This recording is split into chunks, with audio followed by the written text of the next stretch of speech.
तो आज हम लोग ये चैप्टर शुरू करने वाले हैं, वो है introducing the early modern waste, और ये BHI 106 का ये पूरा चैप्टर है। इसका यूनिट 1 है, तो इसमें वही ऑब्जेक्टिव इंट्रो है। यहाँ से हम लोग शुरू करेंगे। तो हमें आज जो टॉपिक करना है वो है इंट्रो, और उसके बाद हमें problems of defining early modern waste और defining features of early modern west का थोड़ा सा हम पार्ट इसमें देखेंगे। बाकी हम नेक्स्ट आगे की वीडियो में कवर करेंगे, ठीक है। ऑब्जेक्टिव यही सब है, आप देख लीजिएगा। हम इंट्रोडक्शन से यहाँ से शुरू करते हैं।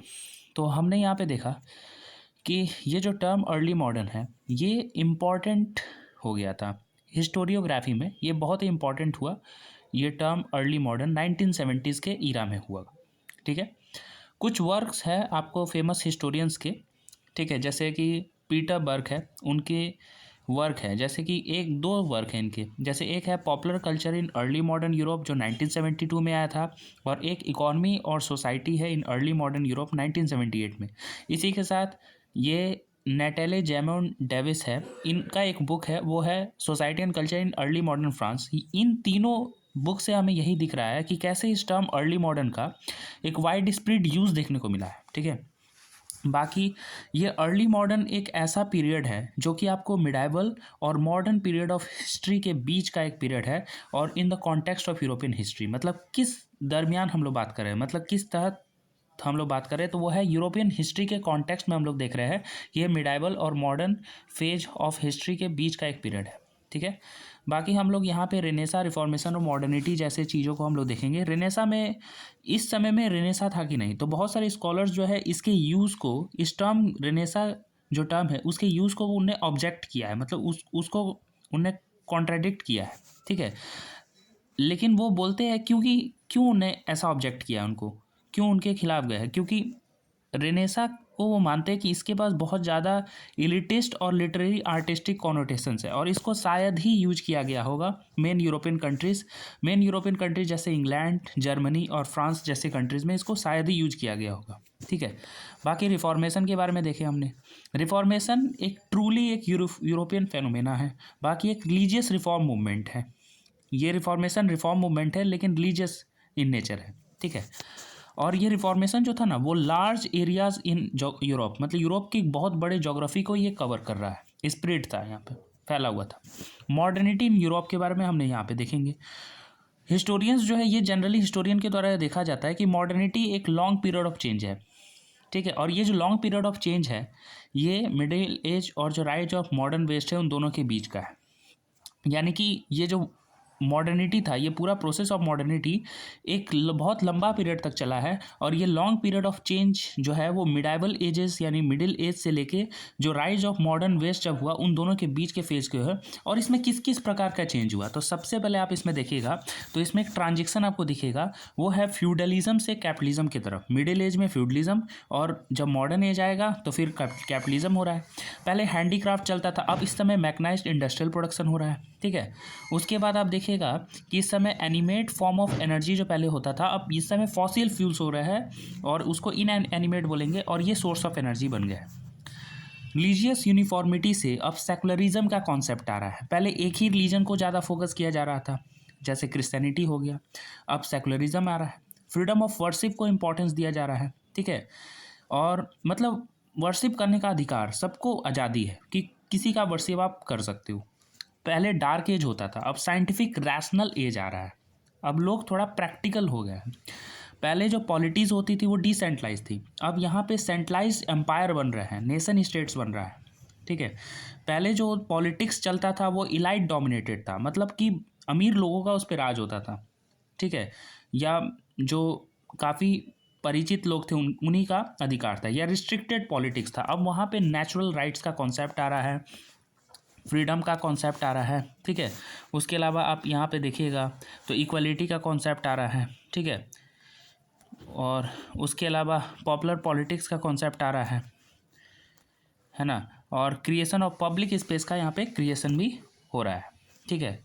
उसके बाद हम लोग यहाँ पे 1.2 जो टॉपिक हम लोग देख रहे थे वो है हमारा problem of defining early modern West, ठीक है। अब ये जो problems of defining early modern West है, रुक जाइए एक सेकेंड,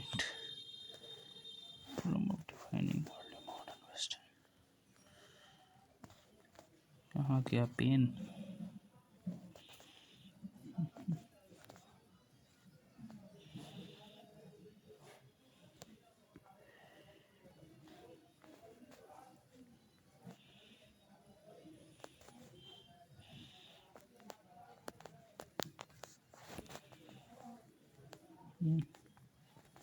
ठीक है, तो अब हम लोग जो है यहाँ पे problems of defining early modern West देखने वाले हैं।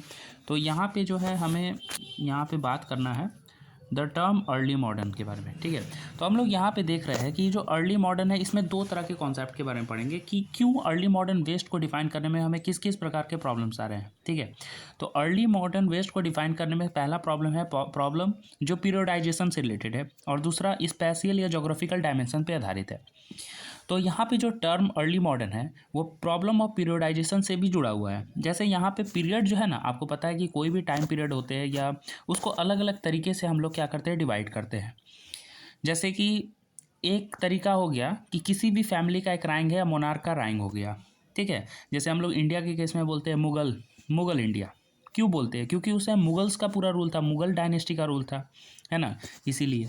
तो इस समय वही है कि एक मोनार्क का रैंक हो गया, फैमिली का रैंक हो गया, एक तरीका है। जैसे यहाँ पे बताया ट्यूडर इंग्लैंड एक ऐसा टाइम है जब इंग्लैंड को मोनार्क के द्वारा रूल किया जा रहा था, और ये मोनार्क ट्यूडर फैमिली से वास्ता रखते थे।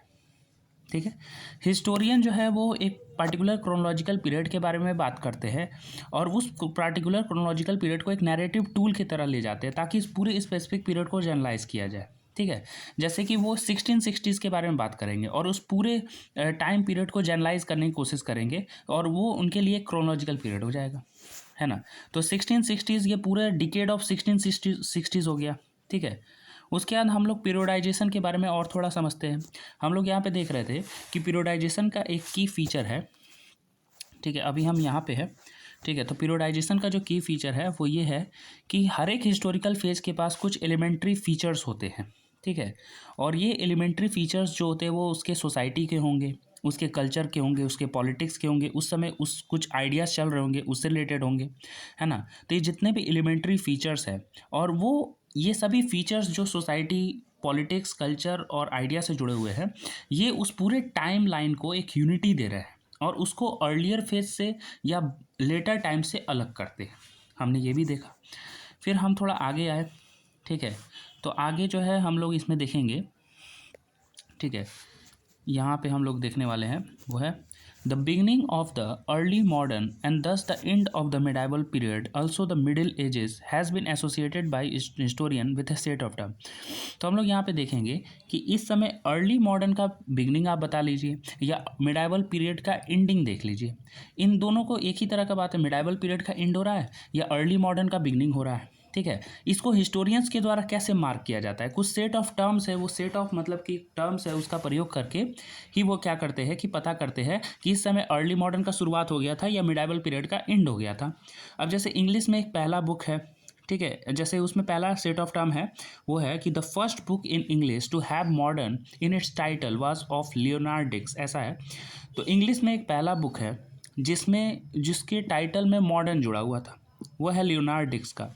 और लेट 15th सेंचुरी और अर्ली 16th सेंचुरीज में कुछ एलिमेंटल चेंजेस है, इससे भी वो पता लगाते हैं। लिंग्विस्टिकली बोला जाए तो इस समय अर्ली मॉडर्न जो था ना, वो एक ऐसा पीरियड है जिस समय ये मॉडर्न वर्ड जो है इसको इंट्रोड्यूस किया गया था और इंग्लिश यूज़ में भी लाया गया था। ठीक है, ऐसे भी वो लोग जानते हैं। और एक है कि इस समय अर्थमेटिकल मिलिट्री ट्रीटाइज का फर्स्ट पब्लिकेशन हुआ था। ठीक है, और ये अर्थमेटिकल मिलिट्री ट्रीटाइज जो है मॉडर्न मिलिट्री मैटर्स के ऊपर एक बहुत लंबा सेक्शन है। और यही सब कुछ 3-4 बातें हैं। लियोनार्ड डिक्स हो गए, एलिमेंटल चेंजेस हो गए, लिंग्विस्टिकली ये वर्ड मॉडर्न कैसे इंट्रोड्यूस हुआ, इंग्लिश यूजेस में डाला गया, अर्थमेटिकल मिलिट्री ट्रीटाइज, यही 4 बातों से पता करते हैं कि एक सेट ऑफ टर्म्स के तौर पे हम लोग यहाँ पे ले रहे हैं, और इससे पता चलता है कि अर्ली मॉडर्न का यहाँ पे बिगनिंग हुआ।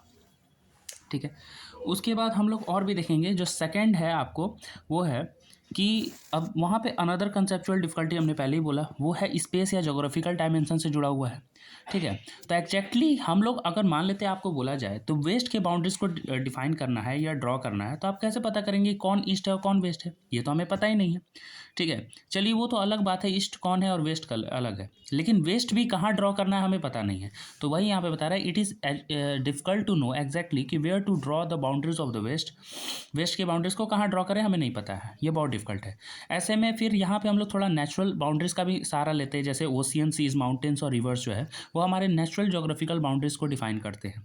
लेकिन वहाँ पे भी कोई ऐसे नेचुरल जोग्राफिकल फीचर नहीं है जो कि क्लियरली ईस्ट और वेस्ट को डिफाइन करे कि कौन ईस्ट है और कौन वेस्ट है। ठीक है, हम यहाँ तक आ गए। ठीक है, ये हमारा हो गया। इसी के साथ हम लोग थोड़ा और आगे बढ़ेंगे। हम लोग यहाँ पे देखें कि जितने भी यूरोप के नेशनल हिस्ट्री आप देखिएगा, प्रत्येक यूरोपियन नेशनल हिस्ट्री जो है उसके अलग अलग आपको फेज देखने को मिलेंगे, उसके डिफरेंट पाथ देखने को मिलेंगे। या तो वो पॉलिटिकल हिस्ट्री हो, या तो उनका कॉलोनियल हिस्ट्री हो, या तो उनका हिस्ट्री ऑफ एम्पायर हो। इस आधार पे बोला जाए तो जितने भी यूरोप की नेशनल हिस्ट्री है उनके डिफरेंट पाथ हैं, और ये सभी जितने भी आपको यूरोपियन नेशनल हिस्ट्री ये सब अलग है, आर डिफरेंट अगेन। यहाँ पे लिखा है आर डिफरेंट अगेन।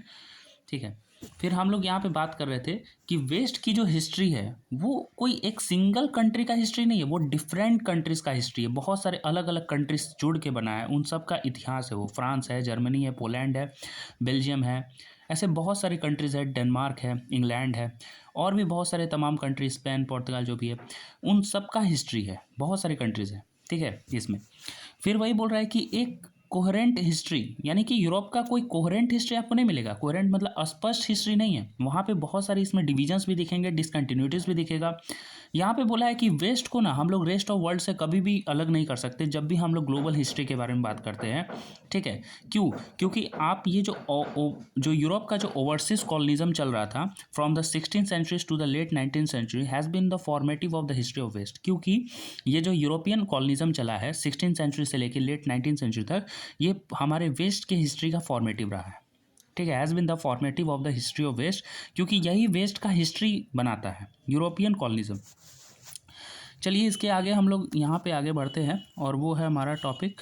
ठीक है, the defining features of early modern West. ठीक है, अर्ली मॉडर्न वेस्ट के हमें डिफाइनिंग फीचर्स को देखना है, यहाँ पे हम लोग देख रहे हैं। ठीक है, क्या है ये अर्ली मॉडर्न वेस्ट का डिफाइनिंग फीचर्स? ठीक है, इसको हम लोग समझते हैं।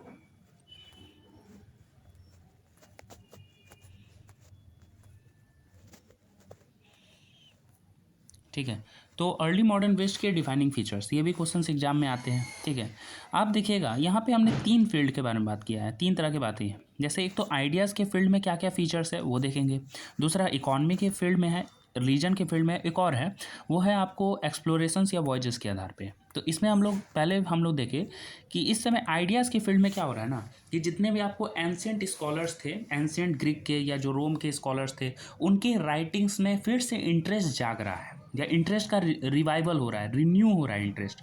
तो this time saw a renewing of the interest in the writings of scholars from ancient Greek and Rome. और इस समय as a tool of knowledge के तौर पे ऑब्जर्वेशन का यूज़ हो रहा है, और ऑब्जर्वेशन के यूज़ को ज़्यादा वेटेज दिया जा रहा है। ठीक है, as the basis of knowledge. ठीक है, फिर this series of developments called the Renaissance in turn led to the new idea of liberal humanism that defined man and not women. ठीक है, इसके बाद हमने देखा कि इस समय क्या हो रहा है कि आप देखिएगा, एक तो हमने देखा एंशिएंट ग्रीक और रोम के जो स्कॉलर्स थे उनके राइटिंग्स में फिर से आपको इंटरेस्ट जाग रहा है। ठीक है, और इस समय observation as a basis of knowledge, ये नॉलेज का एक आधार बन गया ऑब्जर्वेशन का। हम लोग कुछ चीज़ें ऑब्जर्व करके भी सीखते हैं, इस पर एक न्यू वेटेज दिया जा रहा है, और इसी सीरीज ऑफ डेवलपमेंट को क्या बोला जाएगा? रेनेसा बोला जाएगा। और इस समय जो रेनेसा आया, ठीक है, इसी से एक लिबरल ह्यूमनिज्म का एक न्यू कॉन्सेप्ट आया, न्यू आइडिया आया, और ये न्यू जो आइडिया ऑफ लिबरल ह्यूमनिज्म था इसने मैन को डिफाइन किया। ठीक है, और वो भी ये जो मैन थे वो वाइट मैन को डिफाइन कर रहा है, वो भी वेस्ट और यूरोप के। इनको बता रहा है कि ये इंजीनियर्स है, ये अपने खुद के हिस्ट्री के मेकर हैं। ठीक है, अंपायर्स के क्रिएटर हैं, अपने लैंग्वेज और नॉलेज के मास्टर हैं। तो इस प्रकार ये जो नया तरीका चल रहा है यहाँ पे, और नेचर को ऑब्जर्व करने का और एक्सपेरिमेंटिंग करने का as a tool of knowledge. ठीक है, नॉलेज के टूल के तौर पे। ठीक है, in the early modern period in the rudimentary form. जैसे इसको समझिए, इस समय क्या हो रहा है ना कि नेचर को ऑब्जर्व करने का एक नया तरीका आ रहा है, या एक्सपेरिमेंट करने का भी एक न्यू तरीका आ रहा है, और ये इस समय एक टूल ऑफ नॉलेज के तौर पे है। और ये चीज़ें इमर्ज हो रही है आपको अर्ली मॉडर्न पीरियड में। हाँ, इमर्ज हो रही है लेकिन रूडिमेंट्री फॉर्म में, मतलब बहुत ही, मतलब कि आपको अभी शुरुआती स्तर पे है, प्रिमिटिव, मतलब प्रिमिटिव फॉर्म में है। और ये चीज़ें हमें सोलर सिस्टम मॉडल से पता चलता है। सोलर सिस्टम का मॉडल जिसको निकोलस कोपरनिकस ने दिया था, उसमें बताया कि सन जो है वो सेंटर में है, ठीक है, और जबकि प्लैनेट जो है वो चारों तरफ रिवॉल्व कर रही है, ठीक है। ये निकोलस कोपरनिकस ने इसको बताया। तो इस प्रकार क्या हुआ, ये नए नए आइडियाज़ आ रहे हैं। पुराने आइडियाज़ पे तो इंटरेस्ट जाग ही रहा है, लेकिन नए आइडियाज़ भी आ रहे हैं। ये न्यू तरीका है नेचर ऑब्जर्व करने का। इस समय क्या हो रहा है कि अब ये जो नए नए आइडियाज़ आ रहा है, इसका स्प्रीड भी होगा। इसका स्प्रीड को कैसे सपोर्ट किया जाएगा, तो इस समय प्रिंटिंग आएंगे, और ये जो प्रिंटिंग है वो भी मूवेबल टाइप के, मतलब ऐसे प्रिंटिंग जैसे बुक है उसको मूव कर सकते हैं, तो उसी तरह के मूवेबल टाइप के प्रिंटिंग आएगा, उसका डेवलपमेंट होगा। उसी के द्वारा इस समय इस तरह के आइडियाज़ का बहुत फैलाव होगा। और ये जो मूवेबल टाइप वाले जो प्रिंटिंग थे, इसको जोहानेस गटनबर्ग ने इसको फॉर्म्ड किया था, डिवाइस्ड किया, मतलब कि इसको इन्वेंट किया था, और 1450s में किया। वहाँ पे इकॉनमी में भी बहुत सारे चेंज आए, ठीक है। क्योंकि इकॉनमी में कैसे चेंज आया, क्योंकि पहले क्या होता था, फ्यूडल सिस्टम के अंतर्गत जो नंबर ऑफ पीपुल जो लैंड को होल्ड करते थे उनकी संख्या अच्छी खासी थी। लेकिन इस समय इसमें डिक्लाइन आएगा अर्ली मॉडर्न पीरियड, क्योंकि ये फ्यूडलिज्म का दौर नहीं, इस समय कैपिटलिज्म का ट्रांजिशन हो रहा है, यानी कि कुछ पूंजीपति जो थे, मतलब कैपिटलिस्ट लोग थे, उनके हाथ में लैंड आ जाएगा, ठीक है। तो फ्यूडल सिस्टम के अंतर्गत जो नंबर ऑफ लैंड, जो पीपुल होल्डिंग लैंड था, उनमें डिक्लाइन हुआ। पहले क्या होता था कि अनपेड लेबर या मिलिट्री सर्विस के बदले में लैंड तक पहुंच हो जाता था, ठीक है। मतलब मिलिट्री सर्विस दे दीजिए, अनपेड लेबर कर दे, अगर बेकार कर दे तो उसके बदले में लैंड मिल जाता था। लेकिन अब फार्मर्स को रेंट देना पड़ रहा है गुड्स और मनी के आधार पर, ठीक है। उसके बाद हमने यहाँ पे देखा, ठीक है, फिर हमने यहाँ पे देखा कि रिलीजन के भी केस में हम लोग देखेंगे तो कैथलिक चर्च के पावर को चैलेंज किया जा रहा है। क्यों चैलेंज किया जा रहा है, क्योंकि उसके थियोलॉजी और उसके जो प्रैक्टिसेस थे उसको क्रिटिसाइज़ किया जा रहा है। इस आधार पे कैथलिक चर्च के पावर को या उनके अथॉरिटी को चैलेंज किया जा रहा था, जिससे कि नए नए प्रोटेस्टेंट चर्च का फॉर्मेशन हो रहा था या इमर्जेंस हो रहा था। फिर इसी समय आप देखिएगा कि यूरोपियंस ने एक ऐसे कल्चर का एक्सप्लोरेशन किया जो कि यूरोप के बियॉन्ड थे, जैसे America, new world, old world, ठीक है। तो अमेरिका का खोज हुआ, ठीक है, या जो भी है, इस तरह से ऐसे कल्चर्स को एक्सप्लोर कर रहे हैं जो कि यूरोप के बियॉन्ड है, ठीक है। और इसमें से भी वही बता रहा है, जो बेस्ट नोन वॉयस था वो क्रिस्टोफर कोलंबस का था। और ये क्रिस्टोफर कोलंबस का जैसे ही जर्नी शुरू हुआ, एक्सप्लोरेशन शुरू हुआ, उसके बाद ही आपको अमेरिका का कॉलोनाइजेशन शुरू हो जाता है, ठीक है। तो हमने अभी तक यहाँ तक देखा। इसके बाद हमें जो है lack of single power centre, ऐसे बहुत सारे और भी टॉपिक है। ये वाला जो lack of single power centre है, और भी ये सब टॉपिक है, इसके बारे में हम लोग नेक्स्ट वीडियो में पढ़ेंगे, आगे के जो भी टॉपिक है।